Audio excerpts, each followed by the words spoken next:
Alors du coup, il faut que j'anticipe déjà ma réponse si je dois enlever tous les statistiques, les pourcentages, les trucs.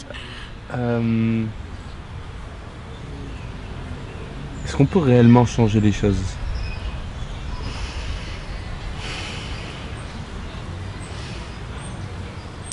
Je pense que oui. Déjà, je pense en menant, on va dire, voilà, entre guillemets, des actions de terrain, quoi. Déjà, je pense changer soi, essayer de changer les choses autour de soi par différentes actions. Et je pense que, tu sais, il y a un peu, moi j'aime bien cette expression quand on dit on sème des graines, tu vois. Des fois, je pense juste le fait de parler, je sais pas, moi, je vais pas donner d'exemple, mais voilà, on parle d'un fait de société quelconque, voilà, d'actualité ou pas. Je sais pas, juste le fait d'en parler, de donner ses idées, d'expliquer des axes d'amélioration, etc. Je pense que tu plantes une graine, tu vois, et après, voilà, je pense qu'au bout d'un moment, ça peut germer, et après, voilà, les choses peuvent bouger comme ça, quoi. On va faire une entorse à la règle qu'on a mis en place. D'accord. En quoi tes élèves ils te changent?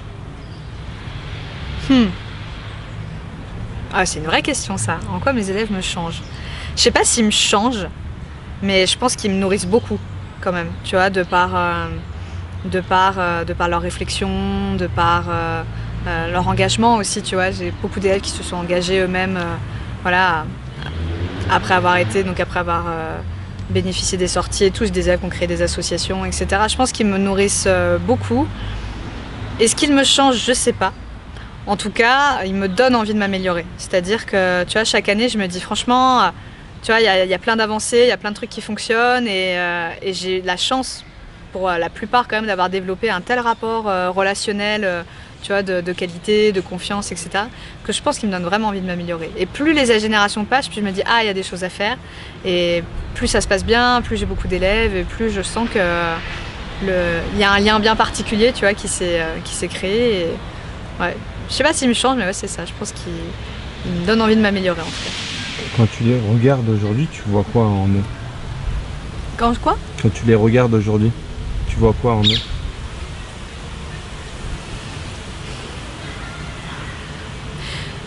Bah tu vois, tu parlais finalement est-ce qu'on peut changer des choses. Je pense qu'il y a un vrai truc à faire avec la jeunesse, tu vois, de manière générale. Et quand je les vois, quand je vois les avancées dans leur réflexion, etc., leur remise en cause et la remise en cause finalement un peu du système dans lequel on évolue, je me dis que là les choses peuvent bouger, tu vois, parce c'est un peu le côté positif de la jeunesse, tu vois. Il y a un moment, je pense, à arriver dans sa vie, on a peut-être moins d'énergie, on a moins d'énergie à dépenser, on a moins envie de se battre, parce qu'on a subi aussi voilà, des violences institutionnelles ou autres, et eux pas du tout.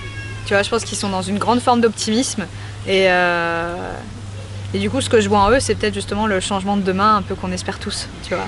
Il y a vraiment ce côté optimiste qui ressort. Ça voudrait dire quoi? Ça voudrait dire que si nous, adultes, on arrivait à conserver cet optimisme, on aura un plus grand pouvoir, peut-être, je sais pas. Bah, je pense qu'encore une fois, tout ça, c'est une question d'énergie. Moi, je comprends aussi les personnes qui sont épuisées parce que voilà, elles subissent une violence un peu au quotidien, que ce soit, je sais pas moi, du racisme, du sexisme. On peut comprendre à un moment donné qu'il y a une forme d'épuisement, tu vois.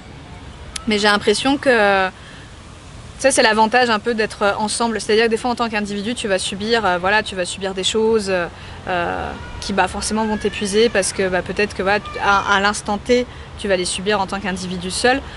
Là, avec les élèves, il y a une conscientisation globale. C'est-à-dire que tu vois, je sais que certains sont toujours en contact, qui montent des projets ensemble, etc. Et je pense que c'est un peu le pouvoir du groupe. Et je pense que du coup, à mon avis, ils vont réussir à conserver cette énergie parce qu'ils arriveront à trouver des ressources, tu vois, chez l'autre et justement à conserver ces liens qui peut-être leur permettront plus facilement d'avancer et de supporter plus de choses et donc de continuer de grandir, quoi, en fait. En quoi t'as grandi, toi, sur les 15 dernières années? Oula, 15 ans, ça remonte à quel âge, ça? Je sais pas, peut-être que tu veux pas le dire dans le ça remonte à... J'avais 14 ans, alors il y a 15 ans. En quoi j'ai grandi? C'est une vraie question, ça. Je sais pas, il me faudrait du temps pour y réfléchir et pour pouvoir y répondre de façon un peu sensée. En quoi j'ai grandi? Les premières choses qui viennent... je pense vraiment que je me suis améliorée quand même. Je me suis améliorée, alors tout doucement dans mon rapport avec moi-même. C'est pas encore gagné, mais ça va mieux. Ça tend à évoluer dans le positif en tout cas. Et je pense quand même pas mal vis-à-vis des autres. Tu vois, je pense que je suis quand même quelqu'un de plus écoutant qu'il y a 15 ans. Je pense aussi que je suis plus bienveillante, quand même. Et ouais, je pense que ça serait les deux choses. Mais je pense que l'écoute, j'ai beaucoup changé mon rapport à l'écoute et la manière dont je pouvais prendre en compte ce que me disait l'autre, tu vois, via les élèves, mais pas uniquement finalement. Et peut-être que les élèves m'ont aussi appris ça, tu vois, avoir une forme d'écoute un peu plus grande et une prise en compte des sentiments de l'autre un peu plus forte. Ouais, je sais pas, ouais, je pense l'écoute. Ouais, l'écoute et la bienveillance. À mon avis, c'est les deux trucs sur lesquels je me suis un peu améliorée. Pas beaucoup, mais un peu. Ça tend à aller mieux aussi. Non, mais si, je pense que ouais, ça serait ça. Ça serait ça. Pourquoi est-ce qu'on est dur avec nous-mêmes? Ah, ça, je pense qu'il y a plein de facteurs. On est aussi un peu dans une société où il y a une forme de compétition, tu vois. J'en parlais tout à l'heure via les réseaux sociaux, le fait de vouloir tout le temps montrer le positif, voilà. Et puis c'est aussi beaucoup l'esprit du monde du travail, quoi. Tu as quand même une notion de productivité très forte, de rentabilité. Donc je pense qu'on a une forme d'exigence assez forte par rapport à ça. Tu as la question des critères, c'est-à-dire, tu vois, on parlait de mon âge, là, j'ai 29 ans. Moi, j'ai un enfant, mais je suis toute seule, je suis du coup pas mariée, je suis pas propriétaire de mon appartement, et toutes ces petites exigences-là un peu de la société font que, ouais, à un moment donné, tu es dur avec toi parce que tu essaies de te conformer, je pense, à un certain attendu. Et il y a ça. Je pense qu'il y a la question des vécus aussi. Mais je pense que ouais, il y a tous ces petits facteurs un peu à prendre en compte qui peuvent faire que ouais, on est du coup assez dur et exigeant avec nous-mêmes, quoi. Mais je pense que c'est un truc à... Après, c'est mon point de vue, mais je pense que c'est un truc à déconstruire, tu vois, parce qu'on l'est encore beaucoup trop, malgré toutes les remises en cause finalement qu'on peut faire, encore une fois, du système dans lequel on évolue. Et ouais, je pense que ça, c'est un truc un peu à déconstruire, ouais, la question d'être dur avec soi. Même si je pense que c'est quelque chose de difficile parce que tout ce qui nous entoure, en fait, nous y pousse un peu, quoi. Tu vois. Est-ce qu'on n'est pas dur aussi avec nous parce que il y a 15 ans, on voyait sa vie totalement différemment et on n'est pas arrivé là, donc on est déçu. Donc tu sais, c'est un peu... Ouais, et encore une fois, déçu sur quels critères, tu vois. C'est-à-dire, est-ce que c'est les critères que... Après, je parle peut-être plus en tant que femme parce que la société est plus exigeante avec les femmes sur certaines choses, mais est-ce que, encore une fois, c'est pas des critères... voilà, on correspond pas à un moule, quoi. Tu vois, le moule un peu hétéronormé du mariage, voilà, du CDI, du fait d'être propriétaire. Est-ce qu'il n'y a pas, encore une fois, une pression sociale très forte par rapport à ça? Et est-ce qu'en fait, cette pression-là, elle n'est pas externe à nous et pas forcément en nous, en fait? Tu vois. Donc, pour toi, une femme... il y aura plus d'attentes, d'exigences vis-à-vis d'elle par rapport à un homme? Je pense quand même, tu sais, il y a cette... voilà, par rapport aux enfants, il y a la question de l'horloge biologique, il y a la question de l'horloge biologique, il y a quand même cette pression assez forte, tu vois, qu'on met sur les femmes. Il y a un peu ce côté qui existe moins chez les hommes, il y a une forme de date de péremption, en fait, tu sais, chez les femmes, que passé un certain âge, si voilà, elles ont eu la ménopause, ou elles n'ont pas eu d'enfants, elles n'ont pas été mariées, finalement, qu'est-ce qu'elles valent encore, tu vois, aux yeux de la société, déjà même au niveau du travail, hein. Forcément, une femme depuis 45 ans a plus de difficultés à trouver un travail. Voilà, est-ce qu'il n'y a pas une forme de déchéance quand même sociétale chez les femmes plus importante que chez les hommes? Une vraie question, ça. Hein. Pourquoi ce truc? Hein? Comment ça se fait que ça existe Ah ben ça, réponds à tes copains les hommes, parce que c'est eux qui ont créé le patriarcat. Voilà, tu poseras la question. En tant que copain des hommes, voilà. Copain des hommes. Je pose cette question. Représentant de la gente féline, je t'interroge, voilà.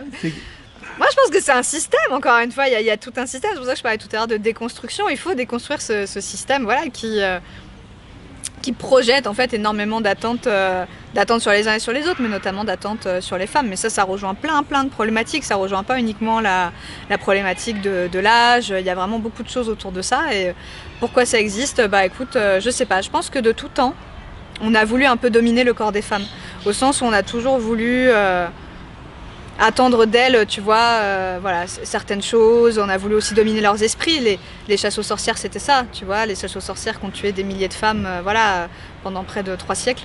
C'était ça, c'était toutes les têtes bien pensantes, les femmes libres, les femmes qui étaient notamment libres sexuellement, voilà, elles étaient chassées puis brûlées vives, quoi. Et je pense qu'il y a encore...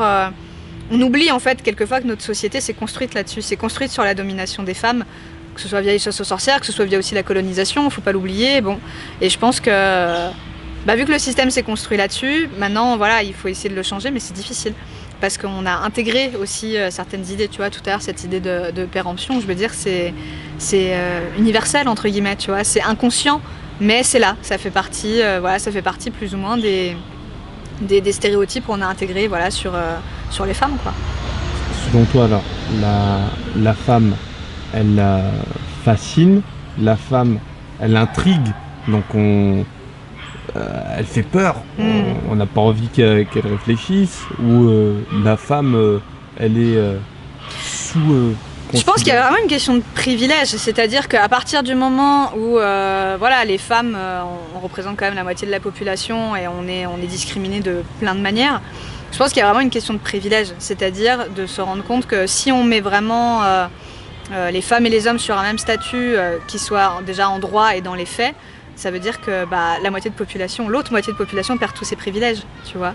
Donc je pense qu'il y a une peur quand même, à mon avis, que les femmes prennent une forme de pouvoir, en tout cas pas forcément un pouvoir plus important que ceux des hommes, mais une forme de pouvoir, en tout cas une place à laquelle on ne les attend pas et on ne veut pas trop les voir, quoi, tu vois. Et je pense que c'est vraiment une perte de privilèges qui, à mon avis, crée aussi une forme de peur, quoi. Pourquoi on ferait plus confiance à un homme pour diriger un pays qu'à une femme ? Tu sais, après, encore une fois, si on en revient à la question des stéréotypes, on dit des femmes qu'elles sont sensibles, qu'elles ne savent pas gérer leurs émotions, qu'elles vont peut-être partir en congé maternité, et tout ça, c'est intégré, en fait. Donc, on part du principe que les femmes sont aussi moins fiables, tu vois, que les hommes. Mais ça, encore une fois, c'est des idées construites. C'est pas prouvé scientifiquement. Mais, encore une fois, on s'est construit là-dessus. C'est-à-dire que, tu parles d'hommes pour diriger un pays. En France, on a toujours connu des hommes à la présidentielle et dans la plupart des pays, donc encore une fois, toute la société s'est construite là-dessus. C'est compliqué, je pense, maintenant de déconstruire tout ça, mais il y a un vrai combat à faire avec tous les stéréotypes qui existent, et c'est pas facile. Donc, c'est quoi aujourd'hui, selon toi, la valeur d'une femme ? Toute la valeur d'une femme, qu'est-ce qui fait, je sais pas, ses spécificités, ses caractéristiques, tu vois. C'est une question hyper... Il faudrait limite sortir un dictionnaire pour ça. Qu'est-ce qu'il faut... Après, c'est vrai que le terme valeur me dérange un peu parce que je trouve que on a tendance... En fait, je sais pas comment t'expliquer. Le côté valeur d'une femme, je trouve qu'on a du coup une exigence, en fait, envers elle. Je te pose la question comme ça dans le sens où la considération qu'on peut lui donner actuellement, en mon sens, je la trouve dévalorisante. Tu vois, c'est plus en ce sens que je pose cette question, tu vois. Après, peut-être qu'elle... mais justement, en quoi elle serait valorisée ? C'est-à-dire, quel comportement il faudrait qu'elle ait pour qu'elle soit valorisée ? Tu vois ce que je veux dire ? Et je pense que... C'est pour ça qu'en fait, le terme valeur me gêne un peu. Je pense que quand on parle des femmes, déjà, pour moi, il faudrait parler d'une certaine question de liberté. Tu vois ce que je veux dire ? Juste, qu'elle puisse être libre, de choisir sa vie, de choisir ou non d'avoir des enfants, de choisir ou non d'être en couple, de faire ce qu'elle veut de son corps, de pouvoir se balader librement dans la rue sans être accostée toutes les 2 secondes, d'avoir envie d'avoir une carrière professionnelle, de ne pas avoir envie d'avoir une carrière professionnelle, et qu'en fait, la société cesse d'avoir des exigences envers elle. C'est pour ça que le terme valeur me dérange un peu, c'est parce que j'ai l'impression qu'on attend toujours d'une femme qu'elle corresponde à quelque chose, tu vois, de positif ou de négatif, mais on attend quelque chose, et je pense que déjà la première étape ce serait de les laisser libres, quoi, tu vois, et que on soit vraiment dans une question presque de neutralité, quoi, tu vois, qu'il n'y ait plus vraiment cette question de les hommes, les femmes, et surtout ce qu'on attend des femmes, et qu'elles puissent être elles-mêmes, quoi, tout simplement. Donc pour qu'elles puissent être elles-mêmes, ça veut dire qu'il faut qu'on arrête de les considérer comme telles, ou ça veut dire juste qu'il faut les...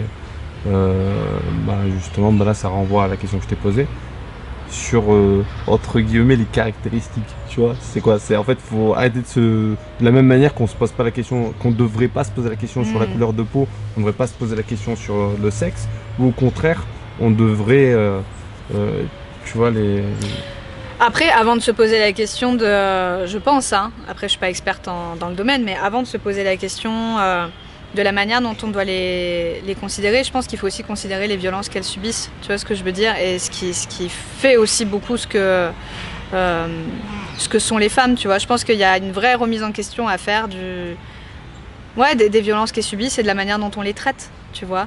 Bon, après voilà, je vais pas donner des chiffres, ça va être redondant, mais la manière dont les violences faites aux femmes sont traitées en France, que ce soit les viols, que ce soit les féminicides, que ce soit les femmes en prison aussi, tu vois, on n'en parle pas assez, et la manière dont elles sont traitées, que ce soit d'un point de vue médiatique ou d'un point de vue pénal, il y a toute une remise en cause à faire du système, tu vois.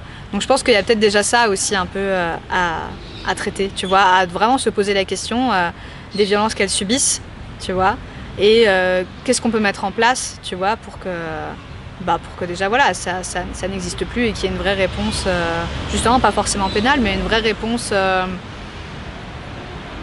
sociale et de remise en cause des systèmes pour améliorer ces situations, quoi.